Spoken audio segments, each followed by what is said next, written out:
Күндүн маанилүү жаңылыктар менен тааныштырып, бүгүн программасы студияда мен Тимур Владислав. Саламатсыздарбы? Алгач чыгарылыштын кыскача мазмуну менен таанышып алыңыздар. Бишкек шаардык сотунун алдына массалык башаламандыктарга даярдык көрүүгө шектелип кармалган жарандык активист менен саясатчылардын жакындары чогулду. Кыргызстанда электрондук тамеки жана вейптерге тыюу салуу сунушталууда. Нокен районунда 19 жаштагы кыз киши колдуу болду. Бүгүн Бишкек шаардык сотунун алдына массалык башаламандыктарга даярдык көрүүгө шектелип кармалган жарандык активист менен саясатчылардын жакындары чогулду. Алар соттордон адилеттүү чечим чыгарышын талап кылууда. Бүгүн ошондой эле шаардык соттон Таластын мурдагы губернатору Айбек Бусурманкулов, Конституциялык палатанын мурунку судьясы Клара Соорункулованын баш коргоо чарасы каралаары күтүлүүдө. Бишкектин 1-май райондук соту 24-25 октябрь күндөрү башаламандык уюштурууга шек саналып, жапырт кармалган 20дан ашык саясатчы жана активисттин бөгөт чарасын карап, баарын 2 айга камакка алуу чечимин чыгарган. Алар жаза аткаруу кызматынын 21 мекемесинде же Бишкектеги номер 1 тергөө абагында кармалууда. Бирөө ден соолугуна байланыштуу үй камагына чыгарылган. 23 октябрда Бишкекте 20дан ашуун оппозициялык саясатчы менен активисттердин үй жайында тинтүү жүрүп, милицияга чакырылган жана 48 саатка камакка алынган. Алар Кемпироват суу сактагычынын жерин Өзбекстанга берилишине каршы болуп келген. Сот адилеттүү чечим кабыл алсын. Соттор адилеттүү чечим кабыл алсын. Свободу политзаключенным. Свободу политзаключенным. Москва районунда бирөөнүн жылкысын тартып алган жаран кармалды. Бул тууралуу Чүй облустук ички иштер башкармалыгынын басма сөз кызматы маалымат таратты. 2022 жылдын 7 ноябрь күнү Москва райондук ички иштер башкармалыгына Беловодская айылынын тургуну 1968 жылы туулган МИ арыз менен кайрылган.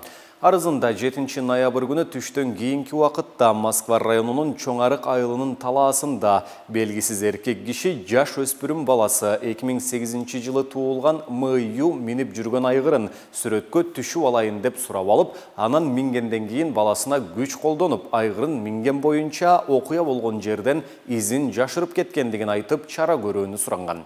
Аталган факты Москва райондук ички иштер башкармалыгынын кылмыштардын бирдиктүү реестрине Кыргыз Республикасынын кылмыш жаза кодексинин 206 беренеси менен катталып, 8 ноябрь күнү кылмыш иши козголгон. 9 ноябрь күнү Москва райондук ички иштер бөлүмүнүн кызматкерлеринин жүргүзүлгөн ыкчам иш-чараларынын жүрүшүндө кылмыш жасаган адам 1993 жылы туулган НБ аттуу жаран экендиги такталып, ал Кыргыз Республикасынын жаза процессуалдык кодексинин 96 беренесинин негизинде кармалып, убактылуу кармоочу жайга киргизилген. Уурдалган жылкы буюм далил катары алынган. Учурда тергөө амалдары жүргүзүлүүдө. Басма сөз кызматы шектүүнүн сүрөтүн дагы таркаткан. Анда акын Болот Назаров экендигин көрүүгө болот. Ал буга чейин журналист Болот Темировдун иши боюнча кармалган. Социалдык түйүндөрдө акындын 2-3 күндөн бери дайынсыз экени сөз болуп жаткан ат ага белек катары ыйгарылып, бирок уурдалган ат болуп чыгып, жыйынтыгында Болот Назаров ак жеринин күнөөлүү болуп жаткандыгы айтылууда. Кыргызстанда электрондук тамеки жана вейптерге тыюу салуу сунушталууда. Мыйзам долбоорун коомдук талкууга Жогорку кеңештин депутаты Улан Бакасов алып чыкты. Мыйзам азыркы жана келечек муунду электрондук тамекилерден чыккан зыян заттардын таасиринен коргоого багытталган. Бир эле вейпти колдонуу гепатит жана кургагучук сыяктуу жугуштуу ооруларга кептейт. Мыйзам долбоору кабыл алынса, социалдык, экономикалык, укуктук, укук коргоочулук, гендердик, экологиялык жана коррупциялык кесепеттерди алдын алат деп жазылган Бакасов сунуштаган документте. Мыйзам кабыл алынса, жарандардан вейп жана электрондук тамекилер алынып жок кылынат. Буга чейин эл өкүлү энергетикалык суусундуктарга дагы тыюу салууну сунуштаган.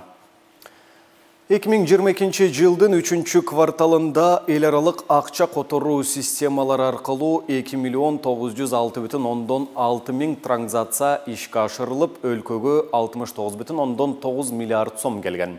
Бул тууралуу Улуттук банктын баяндамасында айтылат.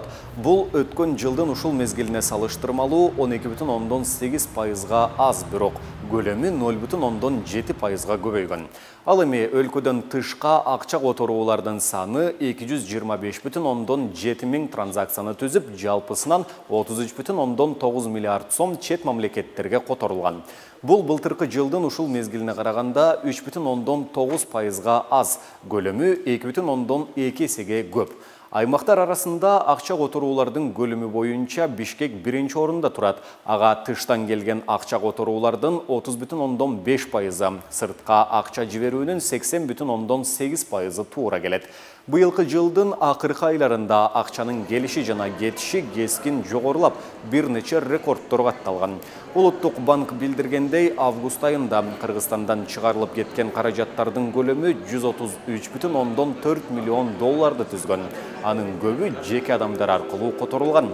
Улуттук банктын 2005 жылдан берки ачык маалыматтарына ылайык, бул бир ай ичиндеги капиталдын чыгып кетишинин рекордтук көлөмү. Адатта анын өлчөмү 60 миллион доллардан ашчу эмес. Алькони ишканасы эркин экономикалык аймакта жайгашкандыктан текшерүү жүргүзө албайбыз. Бул тууралуу кабар агенттигиндеги маалымат жыйында ооруларды алдын алуу жана мамлекеттик санитардык эпидемиологиялык көзөмөл департаментинин тамак аш гигиенасы бөлүмүнүн башчысы Махамат Мурзашев билдирди. Анын айтымында экономика жана коммерция министрлигинен жолдомо берилгенден кийин гана текшерүүлөр жүргүзүлөт. Эгерде арыз же кайрылуу түшсө, анда министрликтен жолдомо алабыз. Анда дагы 5 күн гана берилет. Ушул убакытта текшерүү жүргүзүшүбүз керек. Жетекчилери иш бөлмөсүндө жок болсо, бизди киргизбей койгонго укугу бар. Алькони ишканасы көптөн бери иштеп келет, бирок ал Бишкек эркин экономикалык аймагында жайгашкан. Андыктан текшерүү жүргүзгөнгө биздин ыйгарым укугубуз жок. Ал эми Туңгуч Кичи районундагы имараты 2021 жылы ачылган. Мыйзамга ылайык текшерүүнү 2024 жылдын май айында гана жүргүзө алабыз дейт ал. Мурзашев 3 ноябрда түшкөн каттын негизинде министрликтен жолдомо алып, Алькони ишканасын текшерип, 36 миң сомго 2 протокол толтурулгандыгын кошумчалады. Дагы бир жол менен. Дагы доказательство что-то эмес. Ушулар түшүп аткан, кайра-кайра болуп аткан нерселер булар. Эмне болуп кайра-кайра? Күнүгө алмашап, күнүгө тазалана турган жерлер. Бул күндө тазаланабы? Бул желе туруп калыптыр уже болду. Нокен районунда 19 жаштагы кыз киши колдуу болду. Бул тууралуу Жалал Абад облустук милициясынан билдиришти. Маалыматка караганда 8 ноябрь күнү саат 10 чамасында Нокен райондук ички иштер башкармалыгынын 102 номуруна ошол эле райондун аттуу тургуну телефон чалып, Мас айылындагы Алаш сайында 25-30 жаштар чамасындагы аял кишинин жансыз денеси жаткандыгын кабарлаган. Окуя болгон жерге Нокен райондук ички иштер башкармалыгынын тергөө ыкчам тобу барышып, кароо жүргүзүлгөн. Тиешелүү материалдар чогултулуп, райондук ички иштер башкармалыгына табылган өлүк катары катталган. Жансыз денеге соттук медициналык тиешелүү экспертизалар дайындалган. Алдын ала текшерүү учурунда ал киши колдуу болгондугу жана ал Базар Коргон районунун 19 жаштагы тургуну экендиги аныкталган. Бул факты боюнча Кылмыш жаза кодексинин 122-беренесинин негизинде кылмыш иши козголгон. Учурда кылмыштын бетин ачуу максатында ыкчам иликтөө иштери жүргүзүлүп жатат.